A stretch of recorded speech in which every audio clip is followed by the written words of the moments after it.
महाराज सुखदेव महाराज सुंदर कथा श्रवण करा रहे हैं। कल के दिवस में आप लोगों ने बालकृष्ण भगवान के पावन जन्मोत्सव की कथा श्रवण करके और सुंदर झांकी का भी दर्शन किया। सज्जनों, ये भगवान अपने भक्तों के कल्याणार्थ, अपने भक्तों को सुख देने के लिए प्रकट होते हैं। अब जब गोकुल में भगवान श्याम सुंदर का आगमन हो गया है, महाराज चारों तरफ आनंद ही आनंद है। नंद बाबा ब्राह्मणों को बुला करके स्वस्ति वाचन करवाए हैं, विविध प्रकार के दान दिए हैं। 9 लाख गायों का दान दिया है नंद बाबा ने। सज्जनों, दान देने से कभी कमी नहीं होती। आप जितना देंगे उतने बढ़ता जाएगा। नंद बाबा ने दियो इतनो, न बची बचिया न छपिया न छिछोरी। यानी इतना दान दिया कि पूरा भंडार खाली हो गया। लेकिन एक क्षण के लिए ही खाली हुआ, देखते देखते फिर से भंडार भर गया। तो दान पुण्य करने से, यज्ञ में सहयोग करने से, संत ब्राह्मण को देने से महाराज कभी कमी नहीं होती, कई गुना वो बढ़ जाता है। जैसे 1 कट्ठा जमीन धान रोपिए, धान की बुआई कीजिए तो 1 कट्ठा में धान तैयार होगा। अब ये 10-20 कट्ठा बोइए तो उतना फसल तैयार होगी। तो ये दान देना यानी समझो खेती बोना है। जितना आप देंगे उतने बढ़ करके आपको प्राप्त होगा। दान देने की बड़ी महिमा है। जब हमने पहले दिया है तो आज हमें भगवान दे रहे हैं, हमें प्राप्त है। जो इस नेक कमाई से भी हम निकालते रहेंगे तो कई गुना और महाराज बढ़ करके भगवान हमें प्राप्त कराएंगे।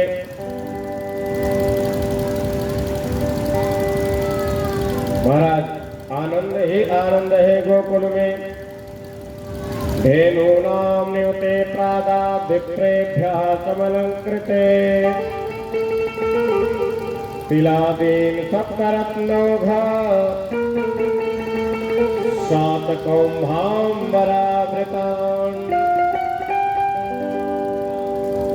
गायक वादक याचक महाराज इतने पा गए कि सब आयाचक बन गए हैं।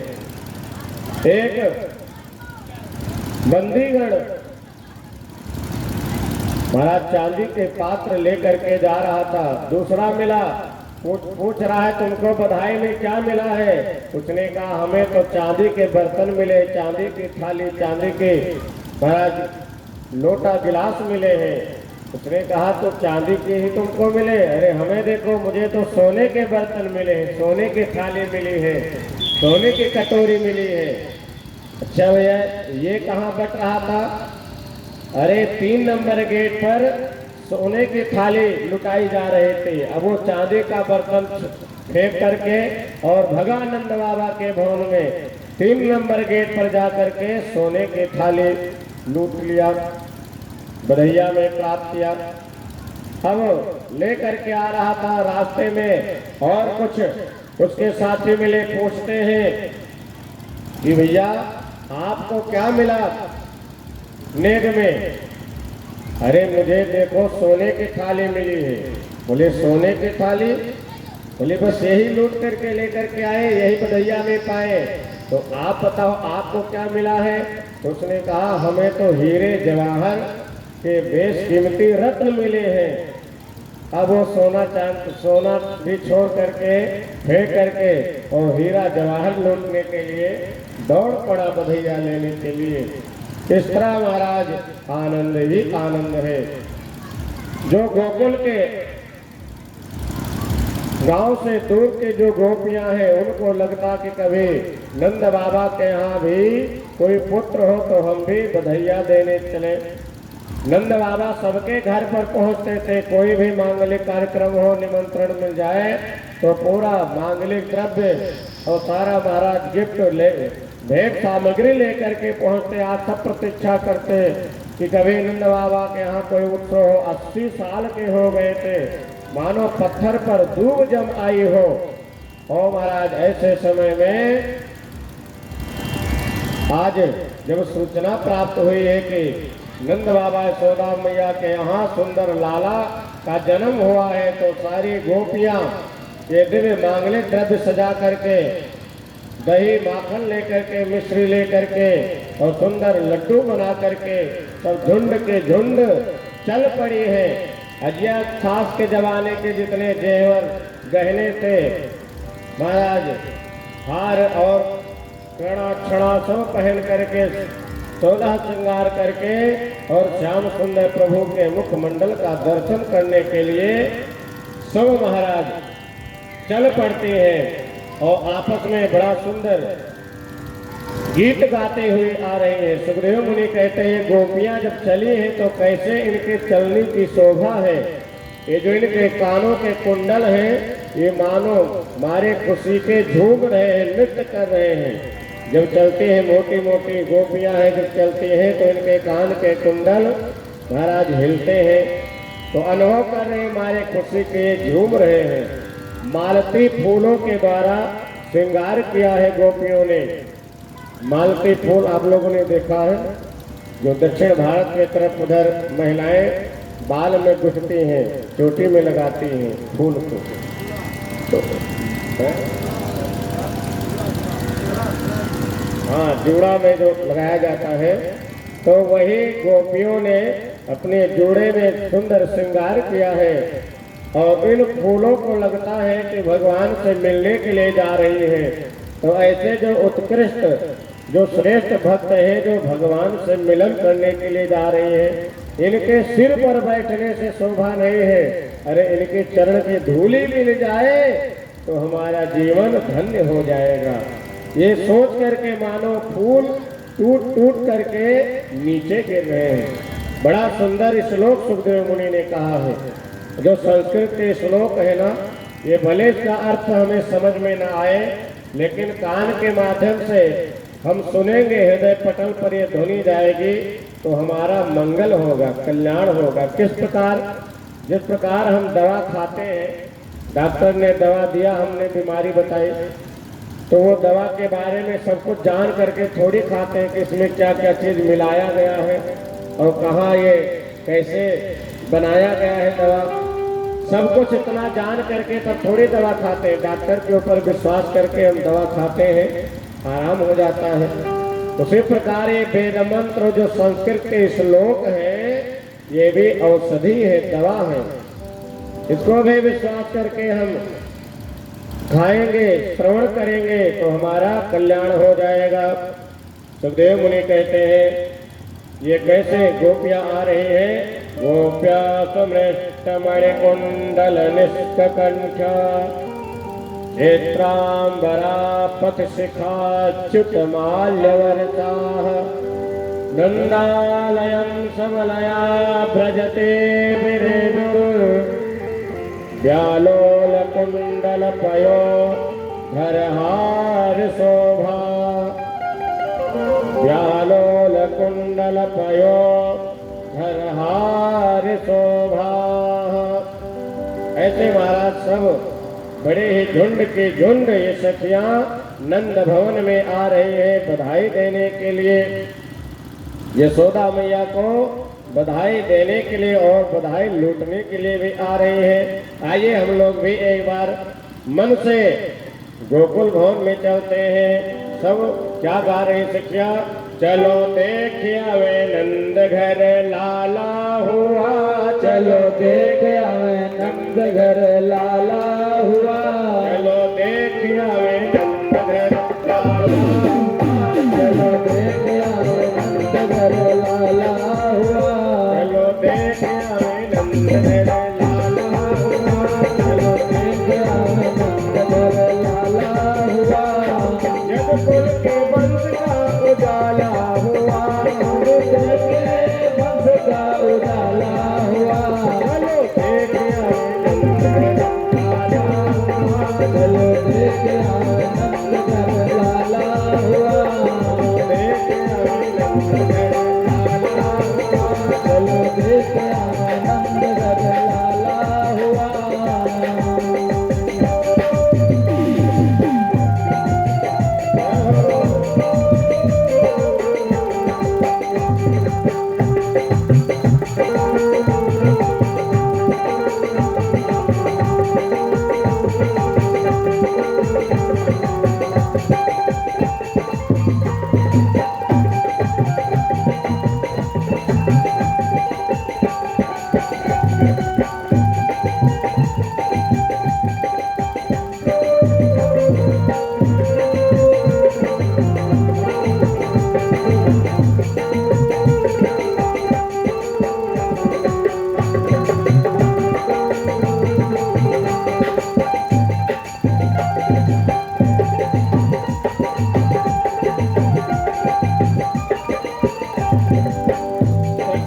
मोर सावन भादो का जोर, बोले बंसी बने मोर मारो बकरी की ढोल, बोले बंसी बने मोर मारो बकरी की ढोल, बोले बंसी बने मोर मारो बकरी की ढोल, आनंद जीवन काला हुआ, बोल आनंद जीवन काला हुआ, चलो देख आवे नंद घर लाला हुआ, चलो देख आवे नंद घर लाला हुआ, चलो देख आवे नंद घर लाला हुआ, चलो देख आवे नंद घर लाला हुआ, चलो देख आवे नंद घर लाला हुआ, चलो देख आवे नंद घर लाला हुआ।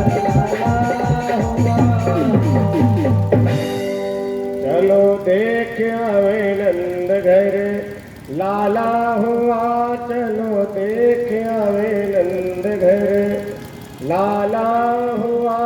बोले नंद के लाला की, कृष्ण के गोपाला की। महाराज बहुत ही सुंदर भाव से गोपियां गायन करती हुई नंद बाबा के भवन में पहुंचती है। यशोदा मैया गोदी में लाला को ली हुई थी, गोपियां लेकर के निहार करके निहाल हो जाती।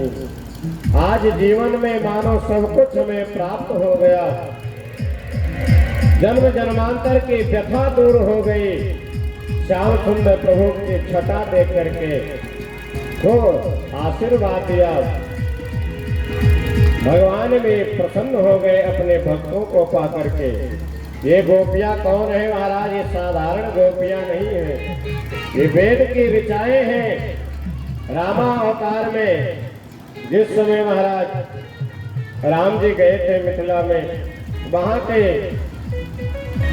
मिथिलानियां भगवान के स्वरूप पर मोहित हो गई थी। सब भगवान को प्राप्त करना चाहते। भगवान ने कहा ये मेरा मर्यादा पुरुषोत्तम का अवतार है, जब कृष्णा अवतार होगा तुम सब गोपी बन करके आना, तुम सबके मनोरथ को मैं पूर्ण करूंगा। वही ये गोपियां हैं महाराज। अब नंद बाबा ग्वाल वालों के गोकुल की जिम्मेदारी सौंप करके और अपने कंस को कर देने के लिए पहुंच जाते हैं मथुरा नगरी में। वहां पर सुंदर महाराज घी में सना हुआ मेवा मिश्री और सुंदर केसर इलायची पड़ा हुआ लड्डू भेंट किया, लड्डू खिलाया। कंस खा करके प्रसन्न हो गया और कहता है नंद बाबा ये किस खुशी में लड्डू खिला रहे हो? नंद बाबा ने कहा महाराज मानो पत्थर पर धूप जमाई हो, सारी आशाएं समाप्त हो चुकी थी, इस बुढ़ापे में मुझे पुत्र की प्राप्ति हुई है, उसी के खुशी में लड्डू लेकर के आए हैं। कंस ने वे आशीर्वाद दे दिया, जाओ नंद बाबा आपका बेटा चिरंजीवी हो। नंद बाबा गदगद हो गए कि कोई अनिष्ट करेगा तो मैं याद दिलाऊंगा, आपने भी तो आशीर्वाद दिया है। और अपने मित्र वसुदेव जी से जाकर के मिलते हैं जो जेल में बंद हैं। महाराज परस्पर वार्तालाप हुई। नंद बाबा ने समझाया कि विधि का विधान है, बहुत कष्ट की बात है। 6 पुत्रों की हत्या हो गई, एक गर्भ में ही नष्ट हो गया और 8वें के रूप में कन्या वो आकाश में उड़कर चली गई। नंद बाबा को तो यही पता है, लेकिन सच्चाई तो वसुदेव महाराज जी सब जानते हैं कि मेरा ही पुत्र इनके यहाँ है, मैं ही तो छोड़ करके आया हूँ। तो यहाँ पर नंद बाबा दुख कष्ट व्यक्त कर रहे हैं। वास्तव में जो अपने मित्र यार दोस्त के दुख में दुखी न हो, उसको देखने से भी पाप लगता है। जेन मित्र दुख हो दुखारी और तेना ही बिलोकत पातक भारी। वसुदेव महाराज ने कहा कि मुझे लगता है कि अब आपको जल्दी गोकुल जाना चाहिए, नहीं कोई उत्पात हो सकता है। तुरंत नंद बाबा चल पड़ते हैं और रास्ते में हरि भगवान का हरि शरणम जप करते हुए जा रहे हैं। कोई भी संकट विपत्ति आ जाए अनहोनी घटना होने वाले हो, आशंका हो कि ऐसा नुकसान ना हो जाए, तो एक मंत्र याद कर लेना, बस हरि शरणम हरि शरणम हरि शरणम। इसी मंत्र का जप करना सज्जनों। मैं पूरी गारंटी के साथ कहता हूँ, आपका वो संकट दुख दूर हो जाएगा। संकट अघटित घटना भी महाराज होने से रुक जाएगी। नंद बाबा ने इसी मंत्र का जप किया है, हरिम जगाम शरणम उत्पाता गम संकितः। और इधर क्या हुआ, कंस ने आपातकालीन मीटिंग बुलाई। इसी ब्रज 84 कोष में मेरा शत्रु कहीं जन्म ले लिया है, कैसे पता चले, कैसे उसको मारा जाए। पूतना बैठी हुई थी उसी सभा में, राक्षसी। पूतना ने कहा, भैया हमारे हिसाब से 3 महीने के अंदर जितने बालक जन्म लिए हो सभी को मार दिया जाए। पूरे 84 कोष के अंदर जितने भी 3 महीने के अंदर बालक जन्म लिए हो सबको मार दिया जाए, उसी में आपका शत्रु भी मर जाएगा। कंस ने कहा, बात तो बहुत अच्छी है बहन, लेकिन ये इतनी तादाद में बालकों की हत्या होगी तब प्रजा हमारे विरोध में खड़ी हो जाएगी। पूतना ने कहा, भैया उसकी चिंता मत करो आप, मेरे पास माया रूपी विद्या है, ऐसे रूप बना करके जाऊंगी किसी को कुछ पता नहीं चलेगा, लोगों को लगेगा कि रोग के कारण बालक मर गया, पूतना रोग लग गया। और महाराज इस प्रकार अब अपने अभियान की शुरुआत करने के लिए चलते हैं। सोचती है मैं अपने कार्य का श्री गणेश कहाँ से करूं। भगवान ने भी कहा कि मैं भी अपने कार्य का श्री गणेश शुरुआत पूतना मौसी आपके द्वारा ही करूंगा, क्योंकि भगवान का कार्य क्या है, परित्राणाय साधूनाम विनाशाय च दुष्कृताम। दुष्टों को संहार करते हैं, सज्जन लोग की रक्षा करते हैं। तो भगवान ने सोचा, यदि पूतना कहीं दूसरी जगह जाएगी, दूसरे बालकों को मार देगी, तो ये बाल सखा हमारे होने वाले हैं। जब सभी बालकों की हत्या हो जाएगी तब मैं किसके साथ खेलूंगा, किसके साथ माखन चोरी करूंगा। इसलिए पूतना को अपने ही भवन में भगवान ने प्रेरित माया के द्वारा ऐसा किया, जो यही चली आई बन ठन करके, साक्षात लक्ष्मी जी का रूप मानो बना करके गई है। कोई किसी ने कुछ टोका नहीं और तुरंत गोदी में ले लेती है लाला को। यशोदा मैया ने भी दे दिया कि चलो बहना बहुत दूर से आई हो, तुम भी आशीर्वाद दे दो। लेकिन श्याम सुंदर प्रभु ने जो ही देखा महाराज तुरंत नेत्र को बंद कर लिया। भगवान ने नेत्र क्यों बंद कर लिया? सज्जनों, यहाँ भक्तों के अनेक भाव हैं। एक भाव तो यह है कि जो भगवान के सामने कपट रूप धारण करके आता है, भगवान के नजरों में वो गिर जाता है। भगवान उसको देखते तक नहीं है, नजर नहीं मिलाते, इसलिए भगवान ने नेत्र बंद कर लिया। चराचरात्मा सनिमीलितेक्षणा। दूसरे भक्त का भाव है, भगवान ने इसलिए नेत्र बंद कर लिए क्योंकि भगवान सोचते हैं देखने से तो प्रेम हो जाता है, प्रीतिर नयन योगता। तो भगवान ये देख लेंगे, पूतना से कहीं प्रेम स्नेह हो गया तब कैसे मार पाऊंगा। भगवान ने विचार किया, मैं कैसे इसको मारूंगा, तो इसलिए हम देखेंगे नहीं, तो मारने में इसको आसानी रहेगी। तीसरे भक्त ने कहा, भगवान ने इसलिए नेत्र बंद कर लिए, भगवान भोले बाबा को याद कर रहे हैं, भोले बाबा का ध्यान कर रहे हैं। क्यों? क्योंकि ये पूतना अपने पयोधर, अपने दुग्ध में विष लगा करके आई, जो भगवान को मारने के लिए। तो भगवान भोले बाबा से कह रहे हैं, भोले बाबा मेरी पूतना मुँह से दूध और विष का भंडारा करने के लिए आई है। तो मैं तो अभी छोटा सा नन्हा सा बालक हूँ और विष पीने का आपको बढ़िया से अभ्यास है, तो विष आप पी लो ना और दूध हमारे लिए छोड़ देना। इसलिए मानो आंख बंद करके भोले बाबा को बुला रहे हैं। ऐसे महाराज अनेक भाव है, 108 भाव है। भगवान ने नेत्र क्यों बंद किए?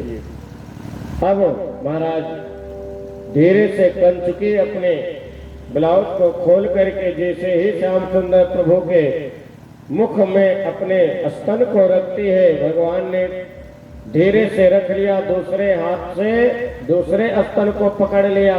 अब दूध पिए जा रहे हैं। अब धीरे धीरे दूध के साथ में उसके प्राणों को पीने लगे। अब तो छटपटाने लगे, कहते अरे लाला छोड़ दे सामुंच मुंचाल में प्रभा चढ़ी।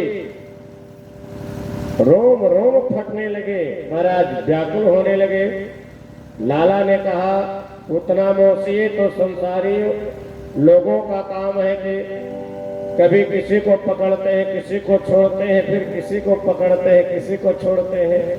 भगवान ने कहा उतना मौसे में जल्दी किसी को पकड़ता नहीं हूँ। जब एक बार बढ़िया से पकड़ लूं तो फिर बिना भौपार के बीच में छोड़ता भी नहीं हूँ। अब बीच में छोड़ने वाला नहीं हूँ। महाराज विकराल रूप धारण करना चाहते भगवान, सोचे मैं अपने घर से बाहर इसको लेकर के जाऊं। नंदन वन में महाराज धड़ाम से पूतना को श्याम सुंदर प्रभु ने पटक दिया और बहुत जोर से आवाज हुई। जितने वृक्ष थे महाराज चल चला करके टूट करके उसी के ऊपर गिर पड़े धड़ाम से। अब यशोदा मैया घबराई, अरे भैया दौड़ो पकड़ो भागो, मेरा लाला कहाँ गया। सब दौड़ करके देखते हैं। सुखदेव मुनि कहते हैं जब वो गिरी तो उसके शरीर कितनी दूर में फैली, कहते हैं त्रिगभ्यूति। त्रिगभ्यूति मतलब 6 किलोमीटर तक उसका शरीर फैला। अब आप समझ लो 6 किलोमीटर यहाँ से कितना दूर होता है। इतने दूर में पूतना की केवल शरीर गिरी। हो महाराज सब ग्वाल बाल आए तो बांस पर बांस जोड़ करके, अब पूतना जब इतनी लंबी थी तो कम से कम उसका हृदय प्रदेश सीना तो कम से कम 200-250 मंजिला रहा ही होगा। अब महाराज वहां तक पहुंचने में बड़ा परिश्रम लगा, लेकिन पहुंच गए और देखे लाला तो स्वस्थ है, किलकारी मार रहे हैं कन्हैया जी और प्रसन्न है। बड़े प्रेम से उतार करके लेकर के आए और यशोदा मैया को दे दिया। यशोदा मैया ने जा करके गौ के पूंछ से झाड़ा लगाते हैं और पंचगव्य गोबर गौमूत्र दूध दही घी ये 5 चीज जो गौ माता का ही होता उसको पंचगव्य कहते हैं। बालक डर गया हो, नजर टोना लग गई हो, पंचगव्य को बना करके स्नान करा दो, गौ माता के पूंछ से बच्चा के पूंछ से झाड़ा लगा दो, झाड़ दो, जितना अलाय बलाय है महाराज सब दूर हो जाएगा। यशोदा मैया ने श्याम सुंदर प्रभु के साथ में यही किया। गोमूत्रेण स्नापयित्वा पुनर्गोरज सार्वकम, और भगवान के नाम लेकर के भगवान को ही झाड़ा दे रही। भगवान मुस्कुरा रहे कि मेरी मैया कितनी भोली भाली, मेरे ही नाम से मेरी रक्षा कवच पड़ रही है। यानी भगवान का नाम ऐसा है जो भगवान की स्वयं नाम ही रक्षा करता है। और अब महाराज नंद बाबा तक आ गए, देखते हैं दृष्टि ये सारा माहौल इस तरह है, याद आ गए बलदेव महाराज जी ने सही कहा था कि कोई उत्पात हो सकता है। अब यहाँ पर आए पूतना के शरीर को काट काट करके एकत्रित किए, क्योंकि बहुत विशाल थे और कई चिता बना करके तैयार किए और जंगल में ही गिरी थी, लकड़ी पर्याप्त था ही, उसके चिता को जला दिए, अंत्येष्टि कर्म मुखाग्नि दिए। लेकिन सुखदेव मुनि कहते जब चिता जलने लगी तो उसके शरीर से बदबू गंदगी नहीं निकली, उसके शरीर से खुशबू निकली। चारों तरफ पूरा माहौल महाराज जग दिगंतर में खुशबू फैल गई, सुगंधित वातावरण हो गया। राजा परीक्षित ने पूछा महाराज ऐसा क्यों हुआ? वो तो राक्षसी थी, खून पीती थी, बच्चों को मारती थी, बाल हत्यारे थी, लेकिन फिर भी उसके शरीर से इस प्रकार सुगंधी क्यों निकली? सुखदेव मुनि कहते राजन जब रही होगी राक्षसी तब रही होगी, लेकिन आज भगवान के अंग स्पर्श को प्राप्त कर ली है। आज भगवान के अंग स्पर्श को प्राप्त कर ली है, इसलिए वो तो परम साध्वी हो गई, भगवान की परम भक्ता हो गई। धन्य है श्याम सुंदर प्रभु, जो मारने के उद्देश्य से आई थी पूतना, उसको भी भगवान ने अपने यशोदा मैया को जैसे गति देंगे